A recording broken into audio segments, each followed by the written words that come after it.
The other thing we can't lose sight of is you probably have in Minnesota, and it's worse in some places like California, $19 billion in fraud. And we're going to find out, we're very deep into that investigation, but we're not going to forget that. And, if we find the fraud in this country, you'll have a balanced budget without even cutting anything. You'll literally have a balanced budget. How broad do you believe the evidence shows the fraud in Minnesota was? It's easily in excess of $30 billion. So if you're going to issue a payment, you better make sure that it's a legitimate company. Otherwise, don't issue the payment. Go on Google Earth. Look at, it's a liquor store. It's a grocery store. Why are you issuing payment to a child care or a transportation company that doesn't even exist? The federal government has to use that cudgel over these people and say, look, you better be sure if you issue that payment that it's a legitimate payment, or you could end up in prison. I mean, did you just hear that? First, you heard the president say, if we just got rid of the fraud, we'd likely have a balanced budget in the U.S. government. But then you saw the fireworks at that Senate Judiciary Subcommittee hearing today on the welfare frauds in Minnesota. It's now estimated to be $30 billion. That's about half of the state's budget. Let's bring in U.S. Secretary of Veterans Affairs Doug Collins. Secretary, $30 billion now? Because we had Minnesota Governor Tim Walz, State Attorney General Keith Ellison. They're going to testify under oath on March 4th. They claim they've got it under control, but that's more than triple the $9 billion estimate. It's now $30 billion in frauds in Minnesota? Well, if got it under control means that you've already let it all leave the barn and you locked the barn after it was already gone, then maybe that's under control. I'm not sure how you can say it's under control when you're continually finding issues and activities like this going on, and it's been documented. And what is interesting to me is to watch the folks try to go out and explain it away as just, this is just an overreach investigation. This really wasn't that bad. You know that there's a problem when they just start talking in terms of it's not that bad or we now have it under control without addressing the fact that it happened to start with. I mean, that's taxpayer money. And this is why the Democrats have no credibility in the United States of America anymore, Secretary.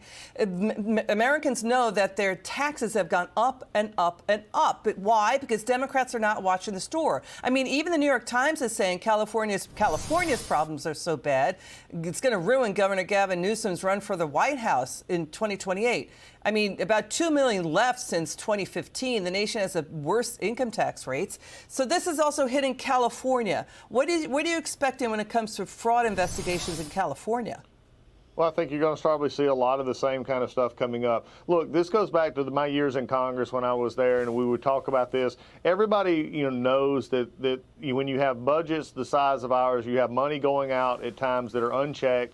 I think that's what's bringing the Trump administration into a different light, is that the Trump administration is actually checking where the taxpayer dollars go. I can tell you at the VA just today, one of my directors came to me and said that they had proactively found fraud through a government login system before anything happened in which money could have been transferred and was looking to be transferred out of veterans' accounts. We already proactively do this. If we were not doing that, then that's veterans' money that we're not getting where it needed to go and fraud being perpetrated. If you have states like California or Minnesota or others that are not checking what they are doing because they're either currying political favor or trying something else, then you're going to have a situation in which people are getting resources they shouldn't get, and taxpayer dollars are not going where it was supposed to go. I mean, we just a few years ago had the IRS hacked. We had the Office of Personnel Management hacked. That's the entire government-wide system. I mean, we know that Russian cyber hackers, Chinese cyber hack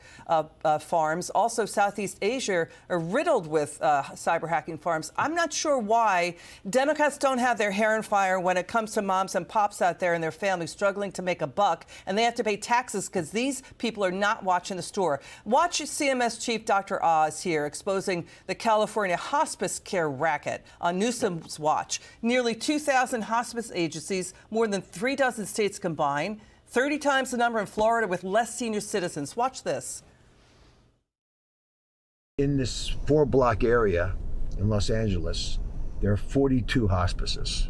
So either there are a lot of people dying here, or you've got a fraudulent activity that is so good that everyone wants to get in on it. There are apparently quite a few hospices around here, 42 within a 4-block radius.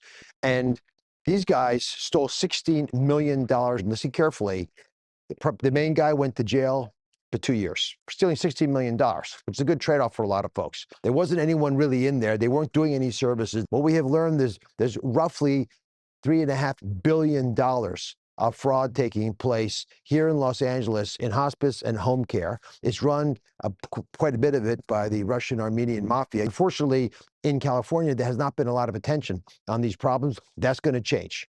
I mean, a huge 210 supposed hospices in 1 square mile, 210. But Gavin Newsom is filing complaints against, Dr. Oz here for bringing up Russian and Armenian mafias. So, what do you make of this? I mean, you've been doing your darndest to fix the VA and frauds there. I mean, what do you make of Newsom complaining about what Dr. Oz is finding? Well, I mean, it just goes to the whole fact of what is he complaining about? I mean, are you complaining that that we uncover stuff, or that Dr. Oz uncovered stuff that you should have found a long time ago? Does it mean that, or is the real problem here that you got caught at the switch? Look, I just got from the VA perspective, we just got notified of the doctor offices we were charging for stuff they didn't do. I'm going to tell you right now, you're doing that in the VA. I've already got people on you. All right, we're going to recap the breaking news at the top. $30 billion in fraud now. Minnesota, that meter keeps going up and up. $30 billion in frauds in Minnesota. It's more than triple the estimate. Secretary Collins, great to have you on the show. Thank you so much. It's good to see you again.